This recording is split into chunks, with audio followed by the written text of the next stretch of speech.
నమస్తే. Welcome to our channel. నేను మిషాల్ని. సినిమాలు తీసుకుంటూ ఉన్న దళపతి విజయ్ గారు ఇప్పుడైతే రాజకీయాలకి ఏం అనుభవం ఉందని చెప్పి చాలామంది ప్రజలు అడిగారు. కానీ ఎన్నికల ప్రచారం అయిపోయింది. ఈరోజు ఫలితాలు వెలువడ్డాయి. మరి ముఖ్యంగా ఇక తమిళనాడులో విజయ్ దళపతి టీవీకే పార్టీ ముందంజలో ఉంది. మరి ఇక సీఎం కాబోతున్నారన్న సమాచారం గట్టిగా కూడా వినిపిస్తుంది. మరి తర్వాత అక్కడ పార్టీ చేసుకోవడం అంటే సంబరాలు చేసుకోవడం, మరి త్రిష ఇంటికి వెళ్ళడం ఇదంతా ఒక ప్రపంచనం ఒక సృష్టించినట్టు మరి తెలుస్తుంది. మరి మొత్తానికి అసలు విజయ్ సీఎం అవ్వటం దాని వెనుక కారణాలేంటి ఏంటి అసలు గతంలో మనం చూసుకుంటేనేమో సినిమాలు తీసిన విజయ్ ఈ రాజకీయాల్లోకి అనుభవం లేదన్న వాళ్ళే ఇప్పుడు నిజంగా సీఎం అవ్వటం మరి అదృష్టం అనే చెప్పుకోవాలి విజయ్కి అండ్ త్రిషకి. మరి ముఖ్యంగా చూసుకుంటే ఇక ముందంజలో ఉన్న ఈ టీవీకే పార్టీ ఇంకా ఏ విధంగా ముందుకెళ్తుంది ఏంటి అసలు ఈ టీవీకే పార్టీ గురించి ఇంకా పూర్తిగా డీటెయిల్స్ అయితే తెలుసుకునే ప్రయత్నం అయితే చేద్దాం. మనతో పాటు స్టూడియోలో ఉన్నారు senior journalist doctor Kanakadurga Vadlamani గారు ఉన్నారు. వారిని అడిగి తెలుసుకునే ప్రయత్నం. నమస్తే మేడం. నమస్తే అండి. మేడం, మొత్తానికి తమిళనాడులో అయితే స్టాలిన్ ఓడిపోయింది. మరో పక్క ఇటు విజయ్ ముందంజలో ఉన్నాడు. మరి అసలు ఏంటి ఈరోజు త్రిష పుట్టినరోజు. మరి త్రిష పుట్టినరోజే ఇక విజయ్ సీఎం అవ్వడం మరి జనాల్లో ఇదంతా అసలు ఒక పండగ వాతావరణంలో నెలకొంది. మరి ఏంటి మేడం అసలు దీని వెనుక కారణాలు ఏంటి? కారణాలు ఏంటి అంటే ఇవాళ సామాన్య మనిషి నుంచి ప్రతి ఒక్కళ్ళు విజయ్ కావాలని కోరుకున్నారు. నేను 2 months అయిందేమో చెన్నై వెళ్ళాను, కొంచెం ఇంటీరియర్ తమిళనాడు కూడా వెళ్ళాను. నేను కొంచెం సర్వే చేస్తే అందరూ విజయే కావాలి, విజయ్ వస్తాడు అని ఖచ్చితంగా చెప్పారు. అప్పుడు ఈ ఇది కూడా ఉంది ఏంటి, త్రిష విజయ్ వ్యవహారం కూడా నడుస్తుంటే ఆ విషయం అడిగితే వ్యక్తిగతాలంతా మనకెందుకు మేడం, మేము విజయ్కే ఓటేస్తామని చెప్పారు. నేను ఒక వీడియో కూడా చేశాను, ఖచ్చితంగా విజయ్ వస్తారని. అంటే ఆ సర్వేలన్నీ చేశాక తర్వాత మీకు మొత్తం మీద యాంటీ ఇన్కంబరెన్సీ ఎంత ఉందో అది మరి ఏఐడిఎంకేకి వెళ్ళాలి కదా అనుకున్నాం. మనం ఏఐడిఎంకేకి వెళ్ళలేదు, విజయ్కి వచ్చి ఇది విజయ్కి ఓట్ షేర్ వస్తుందని మనం చెప్పాము, కానీ ఇంత వస్తుందని ఎవడో అనుకోవాలి. ఏంటి గెలుపుకి కారణం? ఒకటి డిఎంకే మీద ఉండే ఒక నెగిటివిటీ, డిఎంకే అవినీతి, డిఎంకే అధికార దర్పం అనొచ్చు. అంటే ఒక యవనాలి మీరు కనుక ఉదయనిధి స్టాలిన్ని చూస్తే ఒక అహంకారం, సనాతన ధర్మం మీద అతనికి ఒక యవనాలి చాలా అతనికి ఒక వ్యంగ్యం అన్నమాట. సనాతన ధర్మాన్ని అతను డెంగ్యూ మలేరియాతో పోల్చాడు. తర్వాత తిరుపరకుండ్రం ఏదైతే ఉందో తిరుపరకుండ్రంలో ఆ దీపం వెలిగించడాన్ని వీళ్ళు వ్యతిరేకించారు, ముఖ్యంగా ముస్లిమ్స్ని సపోర్ట్ చేశారు. సో దాని మీద జడ్జిమెంట్ వచ్చాక ఆ జడ్జిని కూడా వీళ్ళు అభిశంసన చేశారు.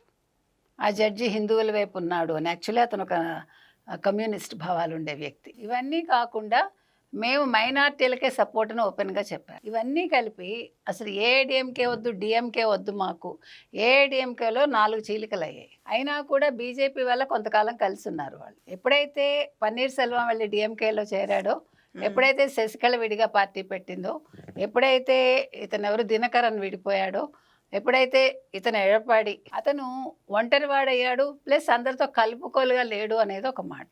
ఈ నేపథ్యాల మధ్య ప్రజలు ద్రావిడవాదం వద్దనుకున్నారు. ఏదైతే హిందీ వ్యతిరేకోద్యమం తీసుకొచ్చాడో స్టాలిన్, అదేం ప్రజలకి నచ్చలేదు. ఇప్పుడు తమిళ భాషను ఎవడైనా ఆదరిస్తాడు.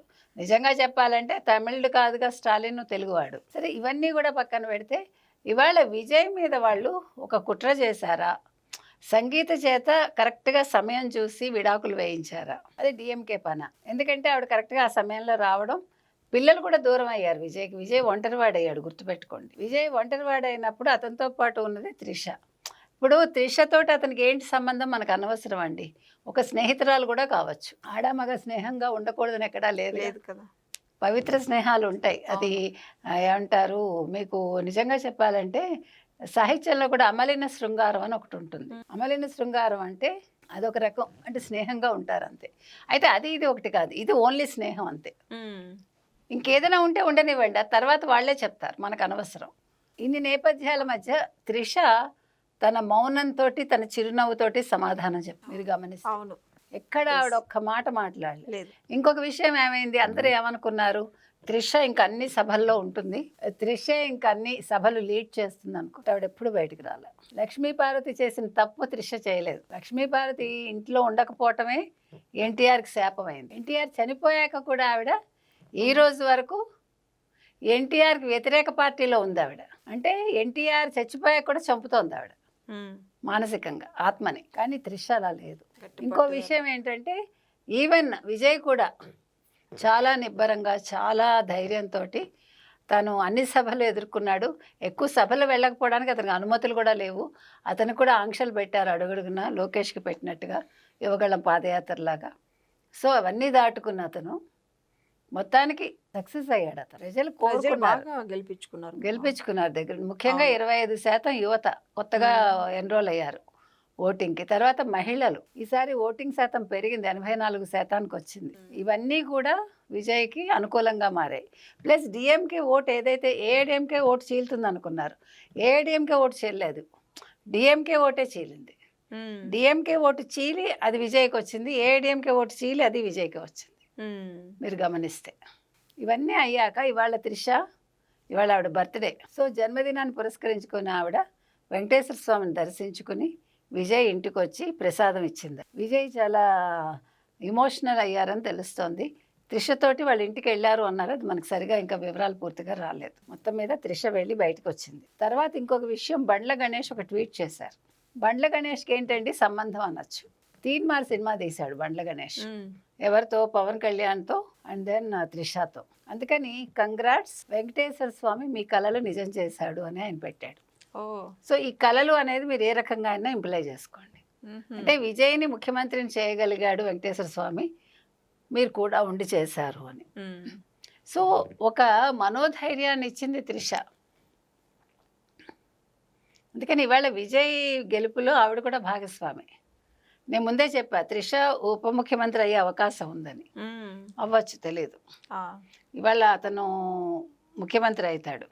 ఇంకొక విషయం మీరు ఇంకొకటి బాగా గమనించండి, రజనీకాంత్ రాజకీయాల్లోకి రాలేదు అంత హైప్ ఉన్నా, అతను ఫెయిల్ అయినట్టే.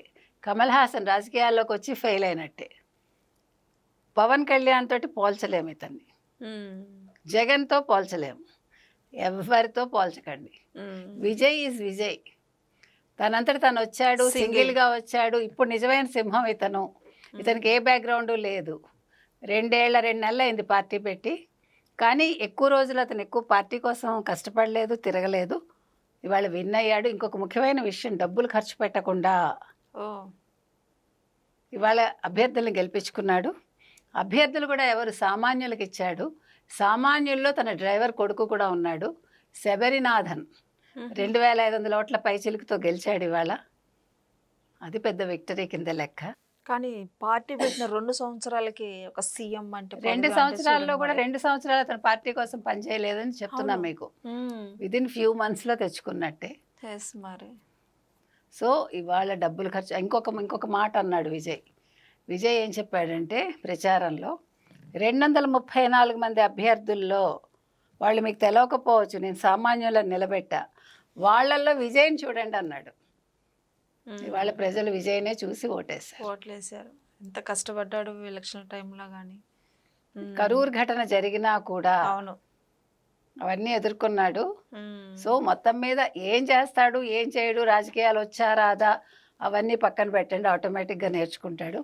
ఇంకో మాట అన్నట్ట విజయ్, మరి 24 ఏళ్ళక 35 ఏళ్ళక నాకు తెలీదు, నేను 50 ఏళ్ళు దాటాక ముఖ్యమంత్రిని అవుతానన్నట్ట.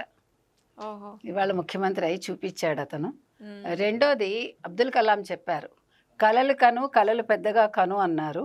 ఇవాళ అబ్దుల్ కలాం చెప్పిన ఆ కళని అతను నిజం చేసుకున్నాడు. అది విజయ్. విజయ్ దళపతి, తమిళనాడు ముఖ్యమంత్రి. Thank you madam. Thank you.